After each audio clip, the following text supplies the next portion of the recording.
జగిత్యాలలో మాజీ మంత్రి జీవన్ రెడ్డి బీఆర్ఎస్ నాయకులు కలిసి భారీ బహిరంగ సభకు సంబంధించిన స్థలాన్ని పరిశీలించారు.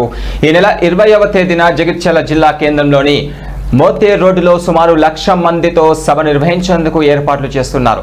ఈ సభలో బీఆర్ఎస్ అధినేత కేసీఆర్ పాల్గొనబోతున్నారు. అదే సభలో మాజీ మంత్రి జీవన్ రెడ్డి బీఆర్ఎస్ పార్టీలో చేరబోతున్నారని సమాచారం. ఇక సభ ఏర్పాట్లపై బీఆర్ఎస్ నాయకులు సమీక్ష సమావేశం నిర్వహించి భారీ జన సమీకరణ కోసం చర్యలు చేపడుతున్నారు.